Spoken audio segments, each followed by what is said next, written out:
ओ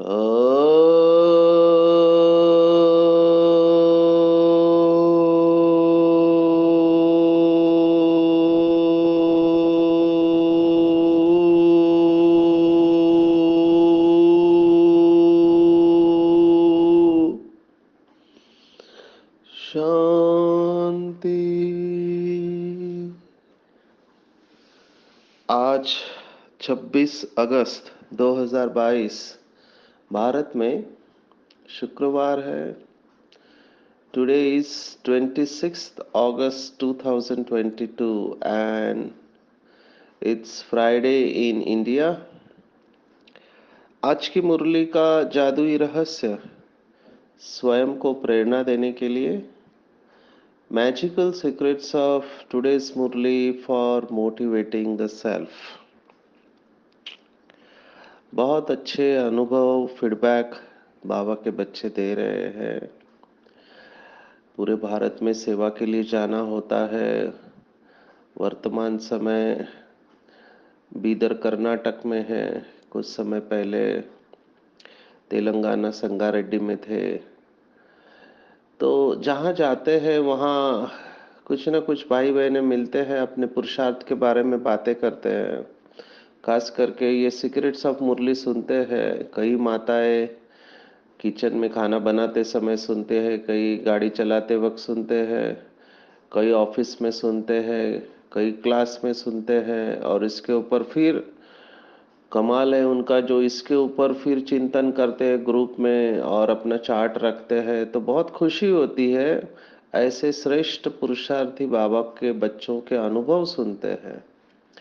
कल क्लास में पूछा था कि कितनी आत्माएं बाबा से रस खींच लेते हैं, तो बहुत लोगों ने हाथ खड़ा किया। तो मैं वंडर खाता हूँ कैसे बाबा के बच्चे हैं, गांव में हैं, अकेले ज्ञान में चल रहे हैं, माताएं हैं, बहनें हैं, भाई है, गृहस्थी है, वृद्ध है, लेकिन कितना बाबा से प्यार करते हैं, रस खींचते हैं। उनको बात समझ में आ गई कि बाबा के याद में सुख का अनुभव करते हैं और इंट्यूटिवली अंदर से ये रियलाइज करते हैं कि बाबा के सिवा इतना प्यार हमको कोई कर ही नहीं सकता है। और कैसे बाबा की मदद का अनुभव करते हैं। ग्रेट्स, बहुत अच्छा लगा। ऐसे ही तीव्र पुरुषार्थी करते रहो। इनफैक्ट आज बाबा ने इसी के ऊपर पूरी मुरली चलाई है और बाबा ने अटेंशन भी खिंचवाया है, किससे बच के रहना है और क्या कहना करना है। तो आज बाबा ने बेहद का सतो प्रधान पुरुषार्थ की व्याख्या दी है। इसको लिख लेना चाहिए, अपने दिल दिमाग के ऊपर छाप लेना चाहिए कि हमको बेहद का सतो प्रधान पुरुषार्थ करना है। और वो कौन सा है जो भक्ति मार्ग में भी माना गया है, बहुत बड़ा पुरुषार्थ है। भक्ति मार्ग में तो कहावत ही है कि 100 काम छोड़ के समय पर खाना चाहिए, 1000 काम छोड़ के समय पर नींद करना चाहिए, लाख काम छोड़ के समय पर एक्सरसाइज करना चाहिए, और कहते करोड़ों काम छोड़ के एक भगवान की याद में रहना चाहिए। भक्ति मार्ग में कहते हैं और भक्त इसका पुरुषार्थ भी करते हैं। हमने देखे हैं बहुत सारे भक्त हैं अलग अलग धर्मों में, इतना बाबा की याद में रहने का पुरुषार्थ करते हैं। उनको तो यथार्थ परिचय भी नहीं है, फिर भी भगवान को याद करते हैं, जिसको भी वो भगवान समझते हैं, गॉड, अल्लाह, ईश्वर, और निरंतर उसकी याद में रहते हैं। तो भक्त अगर इतना पुरुषार्थ करते हैं तो जिन इष्ट देव के याद में वो रहते हैं, जिनको परमात्मा समझते हैं, उन्होंने कितना याद किया होगा, आप सोचो। तो हमको याद करके भक्त अपने वृत्ति को स्थिर कर देते हैं। तो जिनको याद करके भक्तों की वृत्ति भी स्थिर हो जाती है, तो आप सोचो कि वो इष्ट देव कितने स्मृति स्वरूप रहे होंगे। तो हमको ये श्रेष्ठ सत्वप्रधान पुरुषार्थ करना है, जिसकी व्याख्या बाबा ने आज शुरुआत में ही दी है कि निरंतर एक बाप की याद में रहने का पुरुषार्थ ही है बेहद का सतो प्रधान पुरुषार्थ। बाकी फिर रजो और सतो पुरुषार्थ है। ये तीन कैटेगरी आज बाबा ने कही। तमो का तो सवाल ही नहीं आता है, हालांकि उसके बारे में भी बाबा ने कहा है हमको तमो के बारे में सोचना ही नहीं चाहिए अभी। केवल सतो प्रधान पुरुषार्थ बेहद का, वो भी बाकी सब दरवाजे बंद कर देने चाहिए। टोटली फोकस, जिसको अंग्रेजी में कहते हैं focus of the focus. Arjun को पूछा क्या दिखाई देता है, तो उसने कहा आग की पुतली का केंद्र। इसको कहते हैं फोकस ऑफ द फोकस। पांडवों की ट्रेनिंग चल रही थी। उनके जो गुरु थे, उन्होंने कहा पांडवों को क्या दिखाई दे रहा है, तो एक ने कहा पेड़ दिखाई दे रहा है, एक ने कहा आकाश दिखाई दे रहा है, तोता भी दिखाई दे रहा है। सभी ने अलग अलग कहा, लेकिन अर्जुन का ध्यान था आंख की पुतली का केंद्र। सोचो कितना एकाग्र हो गई अर्जुन की आत्मा। तो ये हमारा ही यादगार है, आंख की पुतली का केंद्र माना केवल बेहद का सतप्रधान पुरुषार्थ। अभी इसकी गहराई में जाना है। बाबा ने कहा क्यों नहीं हो पाता है ये। आज बाबा ने बहुत कड़े शब्द इस्तेमाल किए और दो नए शब्द भी इस्तेमाल किए। नए शब्द इस्तेमाल है तीव्र वेगी कहा है। हमेशा बाबा तीव्र पुरुषार्थी शब्द इस्तेमाल करता है। आज के मुरली में आया है तीव्र वेगी। अभी वेग संस्कृत शब्द है, वेग के साथ आवेग और संवेग ये शब्द आते हैं संस्कृत में। माना जो स्पीड में पुरुषार्थ करते हैं उसको वेगी कहा गया है। तो तीव्र वेगी माना जो भगवान के बगैर रह नहीं सकते हैं। लौकिक दुनिया में जब किसी से प्यार हो जाता है तो उनको हम देखते हैं, रात भर टेक्स्ट करते रहते हैं, मोबाइल पे बातें करते रहते हैं, सुबह उठ के ही उनको। अभी हमारे पास एक केस है, सुबह उठ के ही 4 बजे मैसेज, माता जी अमृत वेला कर रहे हैं, बच्चे मैसेज कर रहे हैं। तो ये है हद का प्यार, जो कि विनाशी प्यार है, नरक में लेके जाने वाला है। लेकिन ये हद के प्यार में भी ये हालत हो जाती है, सारी सारी रात सताते रहे याद। ऐसे लगता है बस सुख ही सुख है। बाद में रोने वाले होते हैं, लेकिन ये पता नहीं चलता है अल्पकाल का इंद्रियों का आकर्षण का सुख है, जिसको प्यार समझ लेते हैं। उनको क्या पता कि परमात्मा का प्यार क्या होता है। लेकिन हम बाबा के बच्चों ने तो इस प्यार का अनुभव किया है। तो वो बाबा की याद के बगैर और कुछ सूझेगा नहीं उनको। ये है बेहद का सतो प्रदान या तीव्र वेगी। और आज बाबा ने याद प्यार में भी बहुत सुंदर शब्द इस्तेमाल किया, ज्ञान गुलजारी बच्चों को। कितना सुंदर है, गुल गुले गुलफाम कहते हैं। तो खुशबूदार जो फूल होते हैं जिनके द्वारा हमेशा ज्ञान की खुशबू फैलती रहती है। और इसके अपोजिट बाबा ने कहा धूतीपना करने वाले, बहुत कड़ा शब्द है। पूरा रामायण शास्त्र इसके ऊपर। देखो एक आत्मा ने कान भर दिए कई कई के, है ना, उसको मंथरा कहते हैं। अभी मंथरा शब्द जो आया है वो भी मंथन से आया है। किसका मंथन कौन से दिशा में कब घूमे पता नहीं चलता है। मैं अभी साइकियाट्री में सेवा देता हूँ, तो हमको पता है कि कुछ लोगों में संशय वृत्ति रहती है। अभी एडिक्शन में सेवा देते हैं तो हमने देखा है जो शराब पीते हैं वो संशय वृत्ति बन जाते हैं, उनको अपने युगल के ऊपर संशय आता है और बहुत अपशब्द इस्तेमाल करते हैं। संशय वृत्ति अभी ऐसे नहीं केवल शराब पीने वालों में ही संशय वृत्ति रहती है, नॉर्मल लोगों में भी हो सकती है। नॉर्मल बहनों में भी ईर्ष्या भाव रहता है और संशय वृत्ति रहती है। ये भी केसेस हमने देखे। पर ये संशय है, ये खत्म कर देता है व्यक्ति को। तो एक मानसिक बीमारी है। ऐसे ही कुछ लोगों में पता नहीं क्या अंदर का खालीपन होता है, मानसिक बीमारी ही कहेंगे हम उनको। धूतीपना करते हैं, चालाकी करते हैं। एक आत्मा को देखा जो घर घर में जाकर सिस्टमेटिकली बदनामी करता है। माना सिस्टमेटिकली जाएंगे घर में, पूरा प्लानिंग से जाएंगे, फिर सोचते हैं क्या बताना है कैसे बताना है। और भोले भाले बाबा के बच्चे होते हैं जो इनकी बातों में आ जाते हैं और अपना खाना खराब कर देते हैं। क्योंकि एक बार ये वायरस आपके अंदर घुस गया, जैसे मंथरा ने कई कई के कान भर दिए। क्या कान भर दिए, असुरक्षितता की भावना उत्पन्न कर दी कि तुम्हारे बेटे को कोई पूछेगा नहीं, ये पूरा राज्य श्री राम को मिलेगा, फिर तुम्हारे बेटे का क्या हाल होगा। अभी तुम्हारे पास वरदान है, मांग लो। तो उसने दशरथ से वरदान मांगा और उसमें राम को वनवास भेज दिया। अभी उसने चाहा था कुछ लेकिन हुआ कुछ और। दशरथ के साथ सीता गए, सॉरी राम के साथ सीता भी गई और लक्ष्मण भी गया। और भरत ने तो राज्य स्वीकार ही नहीं किया क्योंकि उसका भी प्यार था बड़े भाई से। हुआ टोटली अपोजिट, दशरथ की मृत्यु हो गई। तो किसी की सुनी सुनाई बातों में, खास करके ये धूतीपना करने वाले लोग हैं, इनसे बहुत अटेंशन में रहना है। आप सोचो, ज्ञान का सागर शिव बाबा अगर कोई बात कहता है तो उसको बहुत सीरियसली लेना चाहिए। दो प्रकार की बातें होती है, हम अंग्रेजी में कहते हैं डूज एंड डोंट्स। क्या करना और क्या नहीं करना है। कई बार क्या नहीं करना है वो हमारे जीवन को तबाह होने से बचा सकता है।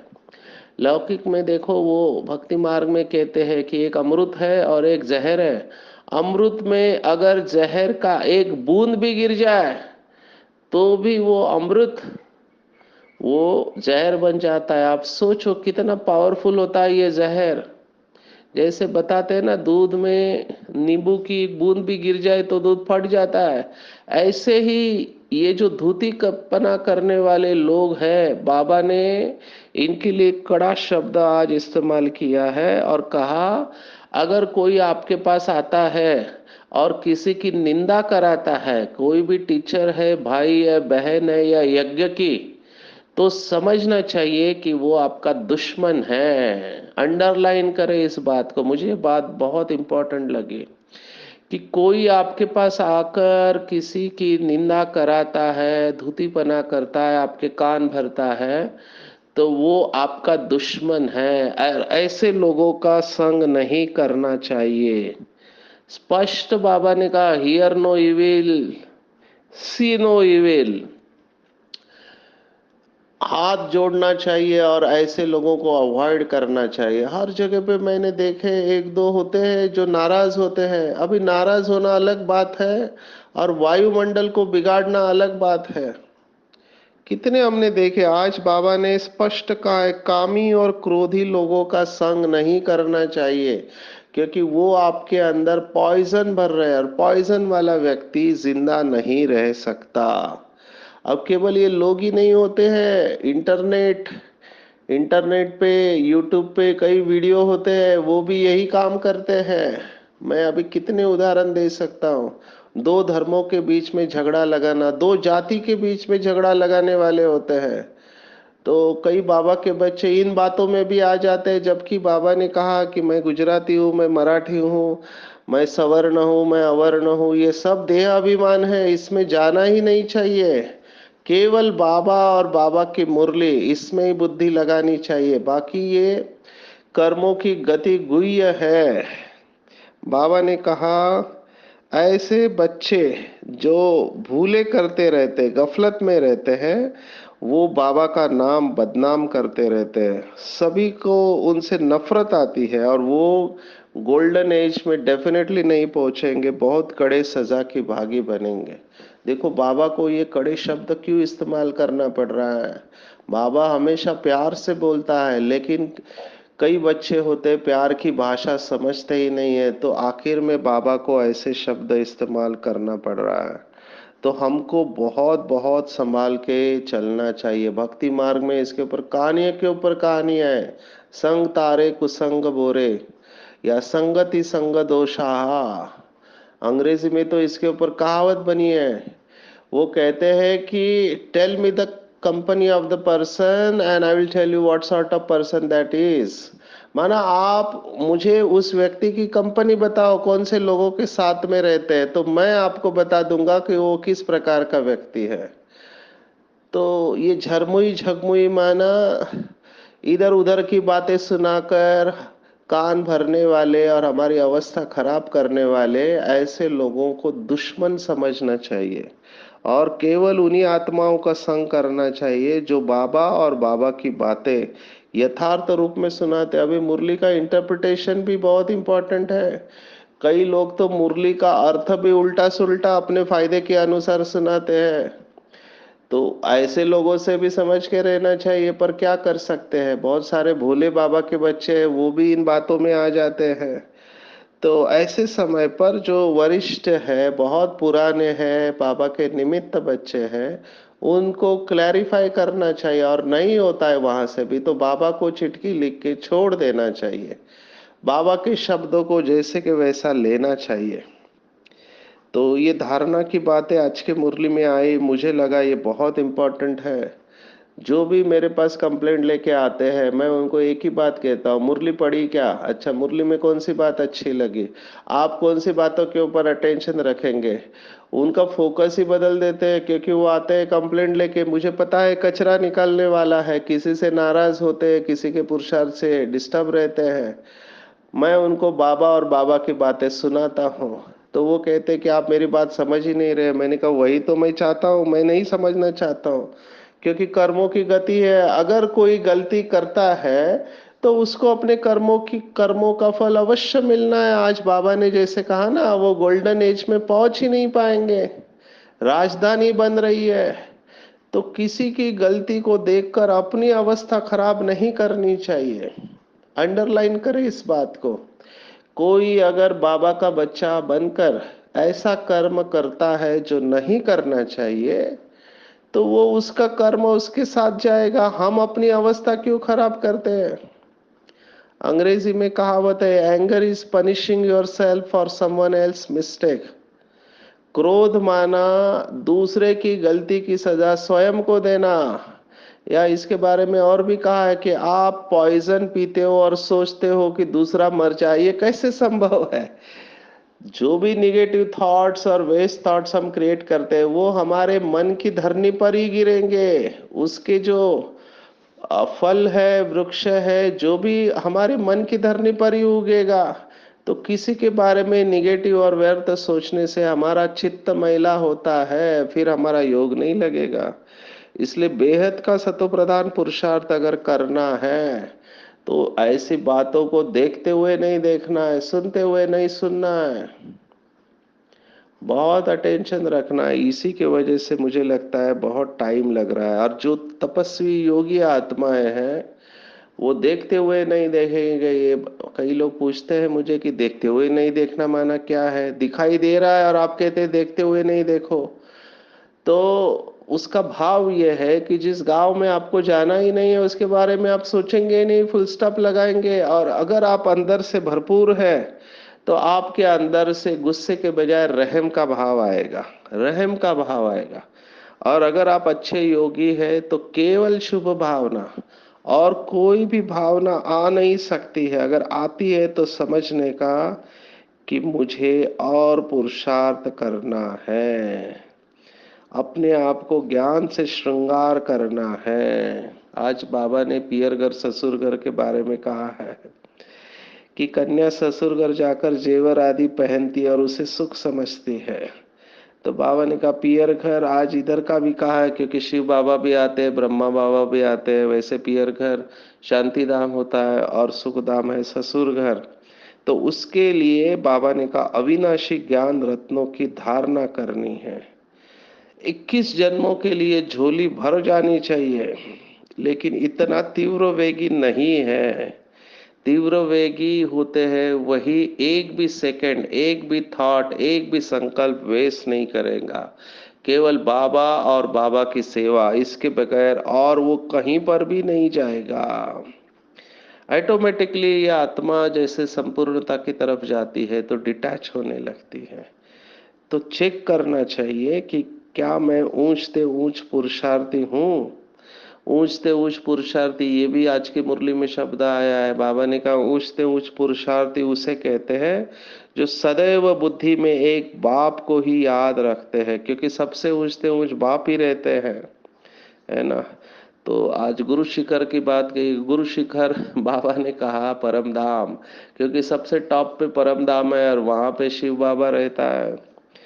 तो ऊंचते ऊंच पुरुषार्थी है जिसकी बुद्धि में केवल एक बाप की याद होगी और किसी भी देहधारी की याद नहीं होगी।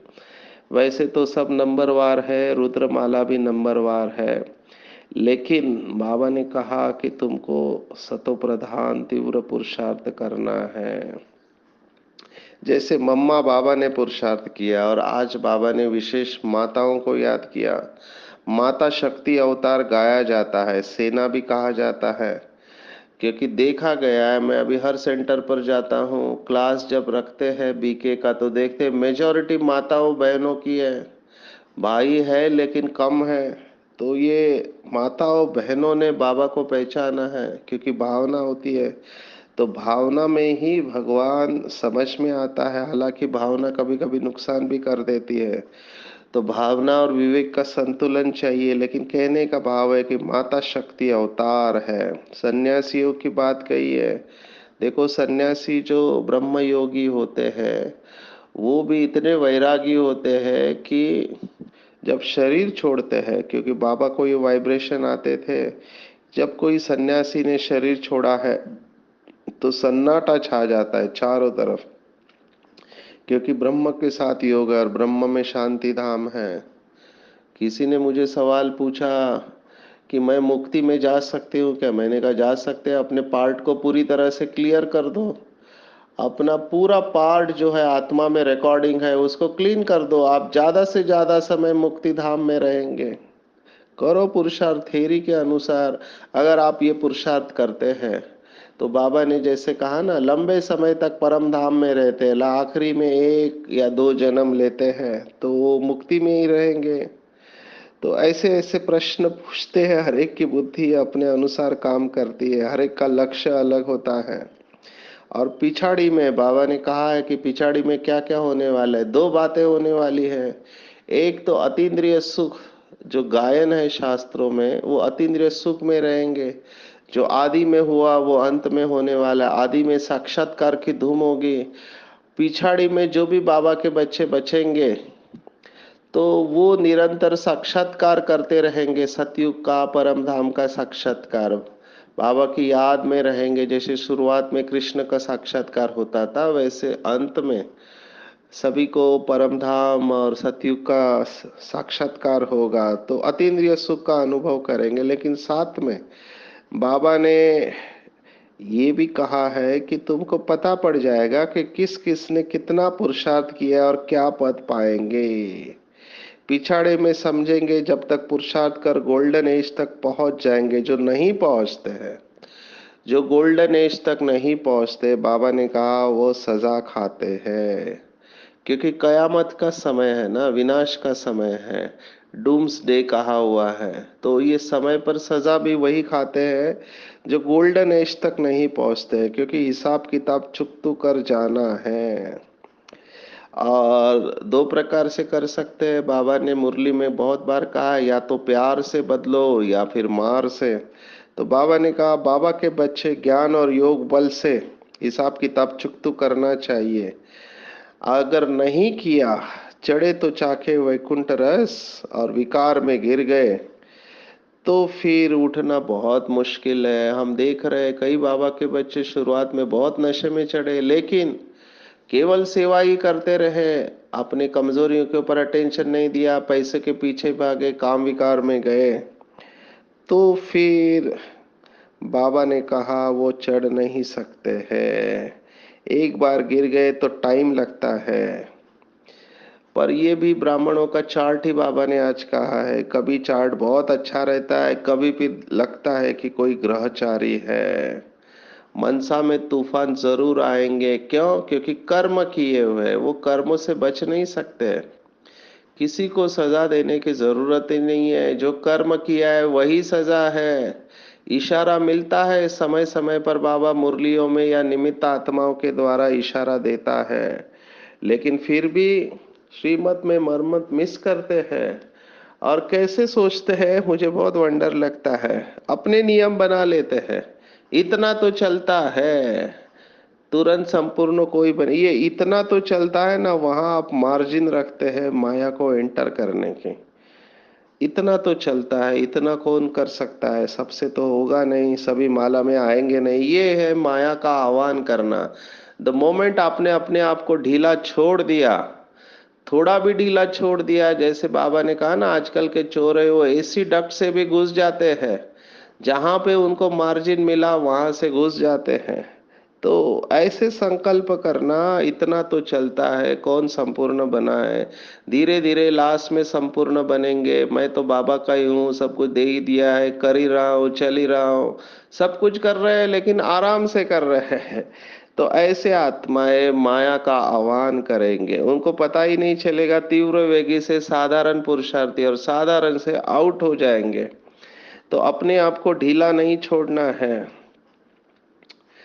ऐसा रोल मॉडल बनना है कि जैसा कर्म मैं करूंगा मुझे देख सभी करेंगे। विकर्मों के ऊपर जीत प्राप्त करनी है। बाबा का बनने के बाद में कभी भी विकर्म नहीं करना है। अवज्ञा, बाबा ने कहा, अवज्ञा की भी सजा होती है। बेहद के बाप की निंदा कराने के निमित्त बन पड़ते हैं, क्रोध के कारण भी नुकसान कर देते हैं। तो ऐसे लोगों का संग नहीं करना चाहिए, जो हमेशा एक दूसरे की निंदा करते रहते। मैंने देखा है कई लोगों को पता नहीं क्या होता है, इतना अंदर गुस्सा रहता है, बस आते हैं बस निंदा ही सुनाते रहते, इसने ऐसा किया उसने वैसा किया। अच्छा, चलो किसी ने कुछ किया भी है, आपको क्या फायदा है? और आप किसी को सुनाते हैं तो उससे क्या होने वाला है? सबकी वृत्ति खराब हो जाएगी, वायुमंडल खराब हो जाता है। आप सोचो ऐसी आत्मा के ऊपर कितना बोझा चढ़ता होगा, और ये आत्माओं का योग नहीं लग सकता है। मैंने ऐसे देखे हैं, फिर कहते हैं मेरा तो किसी से जमता नहीं है, वगैरह वगैरह। फिर इन आत्माओं को क्या किया जाए? इनको अकेले ही छोड़ देना चाहिए। बाबा ने कहा ऐसे आत्माओं का संग नहीं करना चाहिए। संग उनका ही करना चाहिए जो ज्ञान की टिकलू टिकलू करते हैं। उल्टी सुल्टी बात करने वालों के संग में कभी नहीं फंसना है। भगवान वाचा, इनको बड़े बोल्ड अक्षर में लिखना चाहिए। बहुत नुकसान कर देते हैं, बाबा से बुद्धि योग तोड़ देते हैं, और पूरा योग नहीं लगा तो फेल होकर चंद्रवंशी में चले जाते हैं। आप सोचो कितना नुकसान कर दिया, सिर्फ किसी की सुनी सुनाई बातें सुनने की वजह से कितना नुकसान कर दिया, पता भी नहीं चलता कि टाइम वेस्ट हो गया। तो बहुत बहुत अटेंशन रखना है। आज की मुरली में तो बाबा ने कहा है कि ब्राह्मणियों में भी नंबरवार है, गोल्डन एज में कोई पहुंची नहीं है, उसमें अर्जुन और समय पड़ा है। कोई तो और ही श्रीमत पर न चलने के कारण खिसक पड़ते हैं, फिर उनको कोई मान भी नहीं देते, कोई भी उनको पसंद नहीं करते हैं। तो बहुत अटेंशन देखो, ब्राह्मणियों को भी माया नहीं छोड़ती है, ऐसे आज बाबा ने मुरली में कहा है। तो हमको तो बहुत अटेंशन रहना चाहिए जो घर गृहस्थ में रहते हैं। तुम बच्चों को दुनियावी बातें बिल्कुल नहीं करनी चाहिए। अगर कोई झरमुई झगमुई करते तो समझो हमारा दुश्मन है, हमको गिराने वाला है। तो पूरा अटेंशन रखना चाहिए कि मेरा पुरुषार्थ जैसे बाबा कहता है तीव्र वेगी है या नहीं है। अपनी झोली को अविनाशी ज्ञान रत्नों से भरपूर कर अपना श्रृंगार करना है।